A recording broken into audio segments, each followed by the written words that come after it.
Bonjour, nous nous retrouvons pour une vidéo tutoriel concernant le logiciel de dessin de schéma électrique Xrelay. Nous allons tout simplement reproduire ce dessin que j'ai ici au format PDF et qui correspond au câblage que vous avez déjà réalisé en vrai. Vous savez donc de quoi il retourne et comment ça fonctionne. Reste à le dessiner. Donc on va lancer le logiciel Xrelay, tous les programmes, sciences et techniques, Xrelay, Xrelay. Nous allons faire fichier nouveau. On va choisir un cadre A4 en portrait, parfait. Et nous allons commencer par aller chercher dans la bibliothèque tous les symboles de composants dont nous avons besoin. Je vais donc cliquer ici, j'ai besoin des bords d'un porte-fusible. On va trouver ça dans les fusibles, fusible une phase, un neutre. Je vais le faire tourner à l'aide du bouton droit de la souris et l'installer à son emplacement. Je vais ensuite chercher un bouton, alors poussoir et commutateur. Je vais chercher un commutateur à tête tournante Eno. Regardez, si je regarde sur le dessin PDF, ici nous voyons que S2 c'est un commutateur à tête tournante. Eno. On va prendre tous les autres composants d'un seul coup et on les reliera ensuite par des fils. J'ai besoin aussi d'un autre commutateur Eno que je vais placer ici, c'est pour la deuxième ligne. J'ai besoin d'un commutateur à tête tournante NC que je vais mettre au même niveau que celui-ci. Voilà. J'ai besoin aussi d'un bouton poussoir Eno que je vais mettre ici. Et pour finir, il me manque donc des contacts. Je vais mettre donc des contacts. Alors il me faut un contact NC que je vais mettre au même niveau que mon commutateur à tête tournante. Il me faut un contact NO 3-4 que je vais mettre ici. Alors ces contacts, bon voilà les composants, il me manque encore les lampes, voyant et signalisation. Donc vous allez dans signalisation et voyant, voyant. Et vous allez mettre donc deux voyants. On va commencer par celui-ci. H1 et puis H2. Voilà. Je vais maintenant vérifier que mes noms sont corrects. Donc S1 c'est pas bon ici. Donc je vais modifier mon composant pour changer le repère. Je vais modifier l'objet. Vous voyez que quand je survole, le symbole de l'objet apparaît.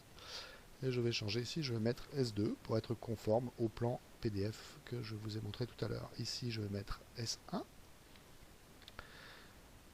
Ici je vais mettre S4.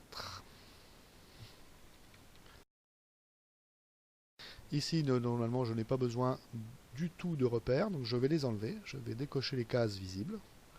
Et vous voyez que les repères disparaissent. Il me reste, regardez ici, à installer une ligne de pointillés, qui signifie qu'en fait, lorsque j'actionnerai cette tête tournante, j'actionnerai simultanément le contact qui est ici et celui-là. Comment faire des pointillés? Eh bien, c'est grâce à ce trait ici, grâce à cette ligne. Mais il faut d'abord définir quelle est en pointillé. Donc, je vais mettre pointillé fin. Vous voyez, j'ai coché sur cette case ici. Maintenant, je prends ma ligne pointillée et je la dessine. Je vais en dessiner une autre ici. Voilà. Qu'est-ce qu'il me reste à faire? Il me reste à relier tout ça par des conducteurs. Donc, je vais le faire grâce à ce trait qui est ici. Alors, l'opération est grandement facilitée par le fait qu'ils vont s'attacher directement. Vous voyez, quand je survole une borne ici, j'ai un petit symbole qui apparaît sur ma souris. Donc je sais que je suis bien accroché à la borne. Je vais aller jusqu'au prochain symbole. Ces deux fils ensemble. Donc je clique une fois, je clique deux fois, je clique trois fois.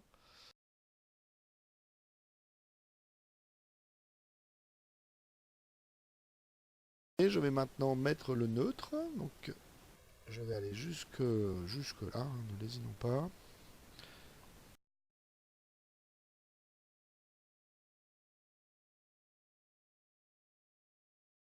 Maintenant, il me reste à installer les bornes. Alors, pour installer les bornes, il y a un petit truc, une astuce qu'on peut utiliser, c'est de définir une frontière qui va séparer donc les éléments qui vont se situer en dehors de la grille et ceux qui vont, c'est-à-dire sur le pupitre, sur lesquels j'installerai donc ces boutons poussoirs, ces contacts, et les éléments qui sont sur la grille. Ici, il n'y en a qu'un, c'est F1. Je vais donc tracer, eh bien, tout simplement un rectangle. Alors je vérifie que mon rectangle est en pointillé. Et je vais tracer des rectangles un peu partout. Allons-y, par exemple, entre ici et là. Ici et là.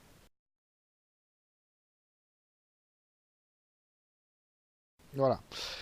Et donc tout ce qui est à l'intérieur de ces pointillés viendra sur le pupitre par l'intermédiaire d'un bornier. Je vais donc mettre les bornes de ce bornier aux frontières. Vous savez de quoi je parle puisque vous l'avez câblé. Hein. Donc je vais mettre les bornes. Alors, elles se numérotent automatiquement, donc je vais, pour me faciliter la vie, pour ne pas avoir à les modifier, je vais m'arranger pour qu'elles soient pile dans le bon sens. Donc le X13 ce sera ici. Je vais zoomer pour que vous voyez de ce que je fais en fait. Hein. X14, X15 c'est ici.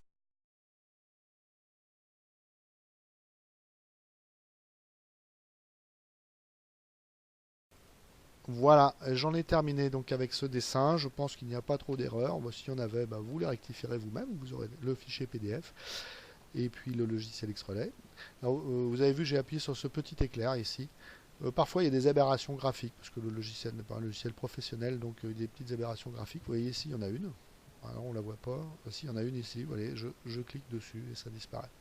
Eh bien, je vous souhaite une bonne chance. Et puis, voilà. Merci de votre attention.